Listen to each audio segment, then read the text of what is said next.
Now, James Brown of CBS Sports on assignment for 60 Minutes. A little more than a decade ago, Brian Banks was a star linebacker at Polytech High School in Long Beach, California, a well-known football powerhouse that sent dozens of players to the National Football League. He was being recruited by the best college teams in the nation, dreaming of an NFL career of his own. But then, in the course of a single afternoon, his life changed forever.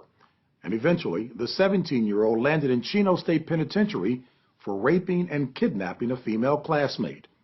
However, even though he pled no contest, we now know that Brian was innocent. It's a story that 60 Minutes has been following for close to a year, and as you're about to hear, almost nothing about Brian Banks' story, beginning, middle, or end, is what you'd expect. The story will continue in a moment.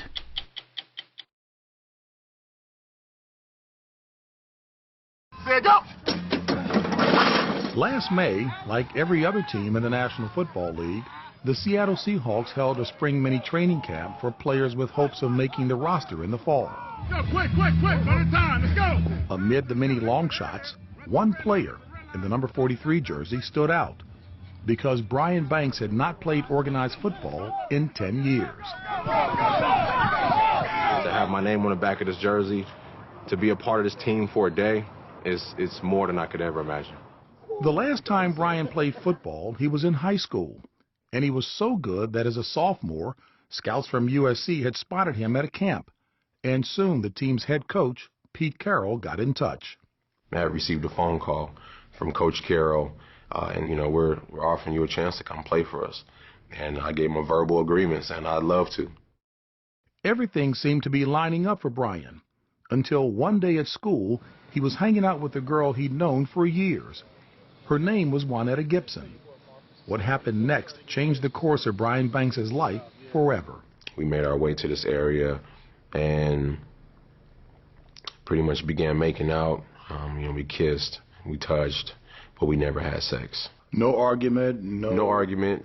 We actually ended on a good note where, I was making jokes and she smiled and everything just seemed normal. Everything seemed okay. But it wasn't. By the end of the day, Brian Banks was sitting in jail, charged with 2 counts of forcible rape and kidnapping Juanetta Gibson. He was kicked off the football team and expelled from school. With all hope of a scholarship and NFL career suddenly vanished. The only thing he could do was fight for his innocence, and the only person who was in his corner was his mother, Leomi Myers, who sold her house and car to pay for a lawyer. I consider it doing what a mother should do. Initially, Brian's prospects appeared to be looking up. DNA samples from the LA County Sheriff's Office came back negative, as he insisted they would. Unable to make $1 million bail, Brian waited for a trial for a year behind bars. As his day in court approached, Brian says that his lawyer feared that he wouldn't get a fair trial, based on his age, size, and race. So she, an African-American herself, convinced Brian to plead no contest to a crime he insisted he didn't commit. His plea meant he'd avoid a possible 41 years in prison, but he was agreeing to a deal that included a sentence of anywhere from 18 months to 5 years, and Brian received the maximum. I remember leaving that courtroom and going back into a holding cell and just being angry at the world. In addition to the criminal prosecution of the case, Juanetta Gibson sued the school system for a lack of security, winning a $1.5 million settlement. In 2007, after 5 years at Chino State Prison, Brian finally got out of jail at age 22, after serving 85% of his sentence. But he was still required to wear an electronic monitoring bracelet, and for the rest of his life, register as a sex offender wherever he lived. Then last year came a turn he never could have expected, when one day, searching for work online, he got a friend request on his Facebook page. It was Juanetta Gibson, the same woman who had accused him of raping her. I immediately I froze, and I didn't accept the request. Instead, I sent a message to her, and my message asked her, why would you friend request me? And She replied back that she was hoping that we could allow bygones to be bygones. She was really adamant about wanting to see me and wanting to hang out. It wasn't about wanting to help. It was more of wanting to reconnect. Hang out. Yeah. What you been up to? What are you doing tonight? What are you doing tomorrow? Let's hang out. Brian was in disbelief, but he also knew instantly what kind of opportunity this might be. And with the help of her friend's father, a private investigator, they set up a meeting with hidden cameras. You were surprised that she showed up? Very much surprised. Mine was 2315 Earl. With the cameras rolling, Brian asked her for help in getting exonerated. And here's how she responded. I mean, I will go through with helping you, but it's like at the same time, all that money they gave me, I don't want to have to pay it back, all that, because that will take a long time. Though Juanetta admitted to not wanting to give back the money she won in her civil lawsuit against the school, she was willing to meet a second time. And it was then that Brian and the investigator worked to get the ultimate admission on tape. He's accused of rape. He's accused of kidnapping. Yeah, and I need to just hear it from you, those things, and I'll put it all on a piece of paper, and then I'll meet up with you, and we can go from there. So you want me to say it now? Yeah, and so I can. Did he rape you? No, he did not rape. Did he kidnap you? No. Okay. So. Got it. The truth is out. The truth is out. I honestly wanted to just stand up and walk out of there. There was nothing else to talk about. Brian Banks, case number N80-54909.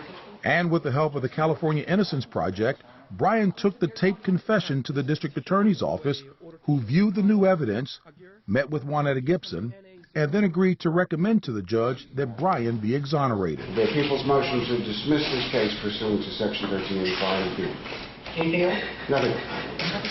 At that moment, a 10-year nightmare was over for both Brian and his mother. I wanted to scream and shout for joy. I just slouched in my chair and cried. I was just so happy, so happy. He was free because he wasn't free before. You're not free when you have an ankle bracelet on your ankle. It's like you're shackled. You're not free when you can't go to a park or you can't go to your niece's birthday party because of other kids are around. You're not free. Just to see him in the courtroom and the way he responded. This is the best news I've ever had. The best news that I've ever had. And I'm just so thankful to God that he's free. Outside the courtroom, Brian and his defense team celebrated. And Deputy District Attorney Daniel Ferreira explained the court's decision. We believed the recantations of the witness. We do not believe Mr. Banks did the crime that he pled guilty to, and therefore justice has been served.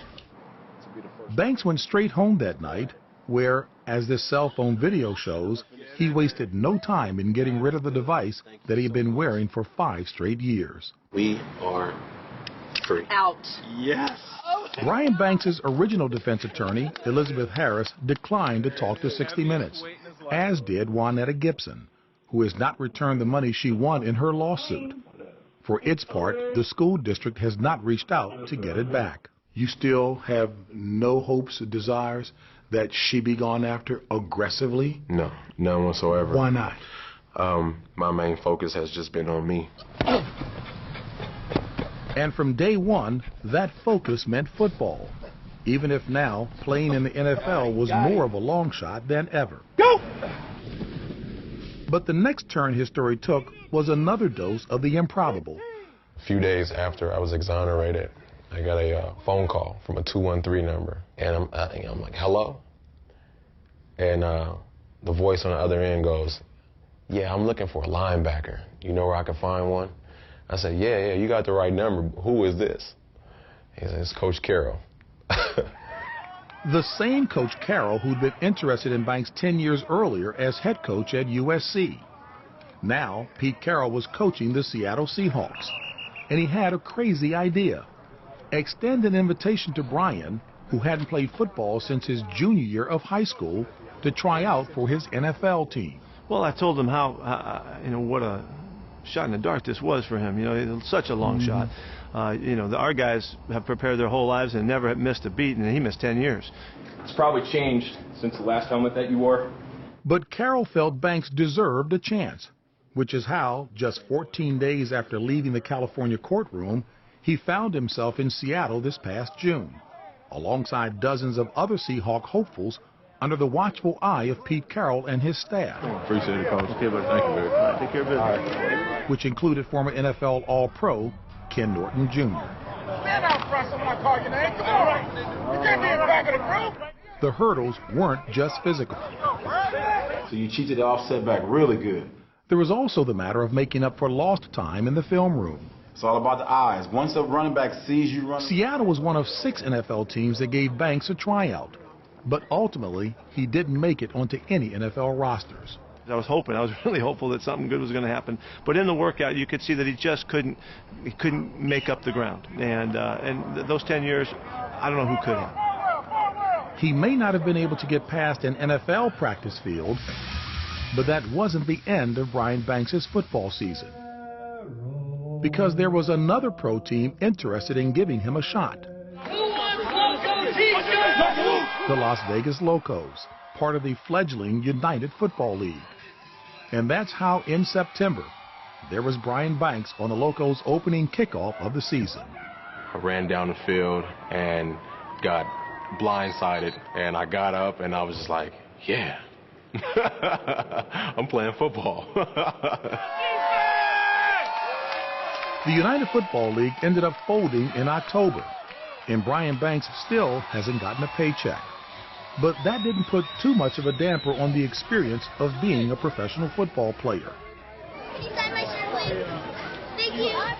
Today, at 27, Brian Banks hasn't given up on his hope to play someday in the National Football League.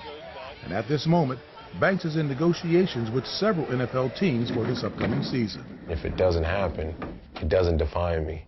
If it does happen, it doesn't define me. Regardless of how things end, I'm good. I've already won.